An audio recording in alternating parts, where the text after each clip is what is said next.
Everyone, welcome to law spirits. I hope you are doing well. तो कुछ दिनों से वीडियो नहीं बना पा रही थी because of my this neck and throat problem. Okay, throat में पता नहीं क्या हो गया, आवाज़ सही से नहीं निकल रही है, but then also I am managing to do it. तो अब मैं कर रही हूँ, अब मैं वीडियो बना रही हूँ, तो अभी भी थोड़ी वॉइस में दिक्कत है, तो प्लीज़ सॉरी फॉर दैट। और इस वीडियो को लास्ट तक देखिएगा। इस वीडियो में हम बात करने वाले हैं MHCT लॉ 2022 के जो 3 ईयर्स है उसके चारों स्लॉट का एनालिसिस की हम लोग बात करेंगे। एंड यहाँ पे हम नॉर्मलाइजेशन भी जानेंगे। बहुत लोग कह रहे हैं नॉर्मलाइजेशन ऑफ मार्क्स बच्चों को समझ नहीं आ रहा है, तो वो बात मैं आपको क्लियर कर दूंगी। Okay, and one thing also, जो स्लॉट 1 वाले बच्चे थे उनका एग्ज़ाम हो रहा है दोबारा से कुछ लोगों का, क्योंकि उनके यहाँ टेक्निकल प्रॉब्लम्स आ गई थी। तो प्लीज़ अपडेटेड रहें, वहाँ साइट जो है MHCT सेल की उसको चेक करती रहें। अंडरस्टूड। तो इंग्लिश का सबसे पहले बात करते हैं। तो यहाँ पे हम इसको कहेंगे। एंड इस बार मैं जितने भी फ्यूचर लॉ एस्पिरेंट्स हैं उनसे कहना चाहूँगी, सिनोनिम्स, एंटोनिम्स, वोकैब ये बहुत इंपॉर्टेंट है।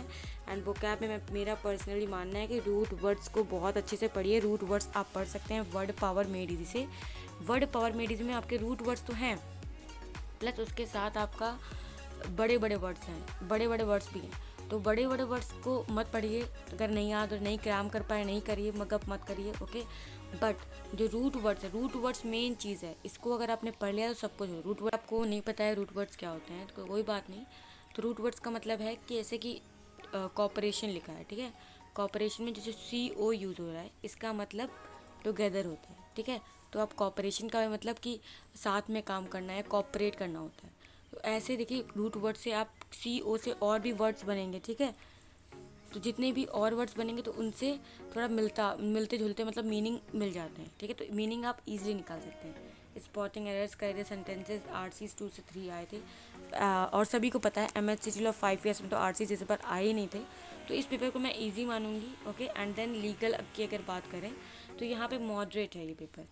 अंडरस्टूड। मॉडरेट भी इसलिए है क्योंकि मैं तो कहूँगी ईजी है, बट मॉडरेट मैंने इसलिए कहा क्योंकि कॉन्स्टिट्यूशन काफ़ी ज़्यादा आ गया, गवर्नर प्रेसिडेंट का सब रेजिग्नेशन अपॉइंटमेंट सब बहुत आ गया, तो उसकी वजह से ये बहुत लोगों ने कॉन्स्टिट्यूशन पे ज़्यादा ध्यान नहीं दिया। ओके, बेसिक चीज़ें भी नहीं पढ़ी हैं क्योंकि कॉन्स्टिट्यूशन पहले बिल्कुल आता ही नहीं था।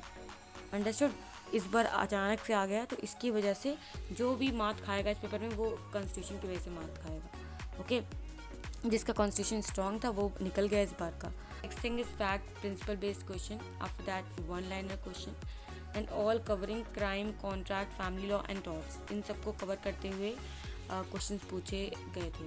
ओके, तो आपको कॉन्स्टिट्यूशन इस बार से पढ़ना है, एंड मैं भी कॉन्स्टिट्यूशन की सीरीज तुरंत ही स्टार्ट करने वाली हूँ, तो उसे भी आप फॉलो कर सकते हैं। देन करंट अफेयर्स की अगर हम बात करें यहाँ पे तो मॉडरेट होगा। ओके, मॉडरेट पेपर था, ज़्यादा तो टफ नहीं था। स्टैटिक भी आया था, basic history and geography and current affairs आए थे। ओके, एंड ये टफ बिल्कुल भी नहीं था। आप अगर नॉर्मल चीज़ें अगर स्टार्टिंग की बात करें तो जनरल स्टडीज़ सब देखते हैं आसपास, चीज़ें लाइक IP का फुल फॉर्म, इंटेलेक्चुअल प्रॉपर्टी हो गया। ओके, ये सब चीज़ें आई थी तो आप आराम से कर लिए होंगे।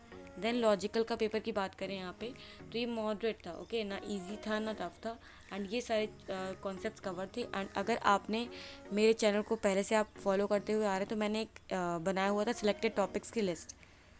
ओके, जहाँ पे मैंने पूरा एक्सप्लेन करा हुआ है कैसे आपको प्रिपेयर करना है। तो वहाँ पे मैंने सिलेक्टेड टॉपिक्स दिए थे, एंड ये जितने भी कवर्ड है ये सारे ही टॉपिक्स सिर्फ मैंने किए थे। ओके, एंड ज़्यादा मैंने महासागर टॉपिक्स का नहीं बनाया था, सिर्फ सिलेक्टेड टॉपिक्स दिए थे। जितने भी फ्यूचर लॉ एस्पिरेंट्स हैं तो प्लीज़ जाकर के मेरी जो इंट्रोडक्टरी वीडियोस होती हैं जो बताती हूँ कैसे प्रिपेयर करें उन्हें देखें। वहाँ पर मैं सिलेक्टेड टॉपिक्स बताती हूँ, उससे बहुत ज़्यादा हेल्प मिल जाती है। अंडरस्टूड। एंड आई होप कि आपको समझ में आ रहा हो। Finally will talk about normalization of paper और नॉर्मलाइजेशन ऑफ मार्क्स। तो लाइक कभी कभार होता है कि स्लॉट 1 2 3 4 हैं, तो आप भी कई बार सोचते होंगे ये सब क्या ड्रामा है ना। तो 3 4 जो स्लॉट हैं इनमें कुछ क्वेश्चंस पेपर टफ आ जाते हैं, कुछ ईजी आ जाते हैं, ठीक है। क्वेश्चन सबके मैक्सिमम के डिफरेंट ही होते हैं, तो ये सब लाइक कैसे मैनेज करते होंगे कि एक का डिफ़िकल्ट आ गया तो उसके नंबर उससे तक कम आए, एंड उसने उतनी मेहनत की हो जितनी ईजी जिसको पेपर मिला है उतनी मेहनत करी, ठीक है।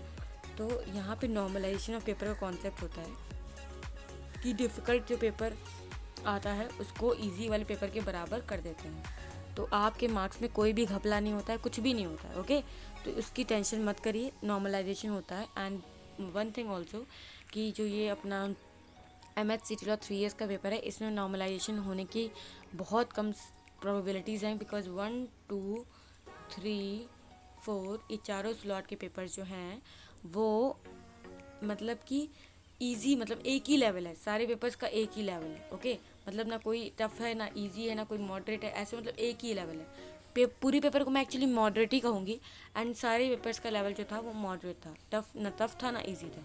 अंडरस्टूड। तो ये होता है नॉर्मलाइजेशन पेपर। एंड जो आपका 5 years M S C T law का था उसमें नॉर्मलाइजेशन होना है, क्योंकि उसमें स्लॉट 1 का इजी आया था, बट स्लॉट 2 का थोड़ा टफ लग रहा था। अंडरस्टूड। तो जितने भी फ्यूचर एस्पिरेंट्स देख रहे हैं तो उनसे मेरी गुजारिश है, प्लीज़ आपका स्पेशल फोकस कॉन्स्टिट्यूशन पे होना चाहिए।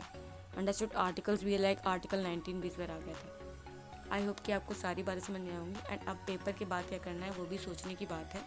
तो मेरे चैनल पे सब कुछ फ्री रहता है, कैप राउंड के regarding information each and everything, and timing पे आता है। एक्चुअली आप मेरे चैनल पे जाकर के MHCT की 2021 की जो प्लेलिस्ट है वो चेक कर सकते हैं। सारे राउंड्स ईच एंड एवरीथिंग एकदम एक्यूरेट टाइम पे सब कुछ मैंने प्रोवाइड करा हुआ है, एंड आपको उसके लिए टेंशन लेने की बात नहीं है। मैं टाइम टू टाइम जो भी रिक्वायर्ड है लेकर के आऊँगी। जैसे कि कल आपकी फाइनल कट ऑफ, जो एक्सपेक्टेड कट ऑफ मुझे लग रही है, उसकी वीडियो आने वाली है। तो just cross your finger. Okay, वो एक्सपेक्टेड ही है, बट रियल के थोड़े करीब रहती है। अंडरस्टूड। तो उस वीडियो को भी देखिएगा, एंड थैंक्स फॉर वॉचिंग।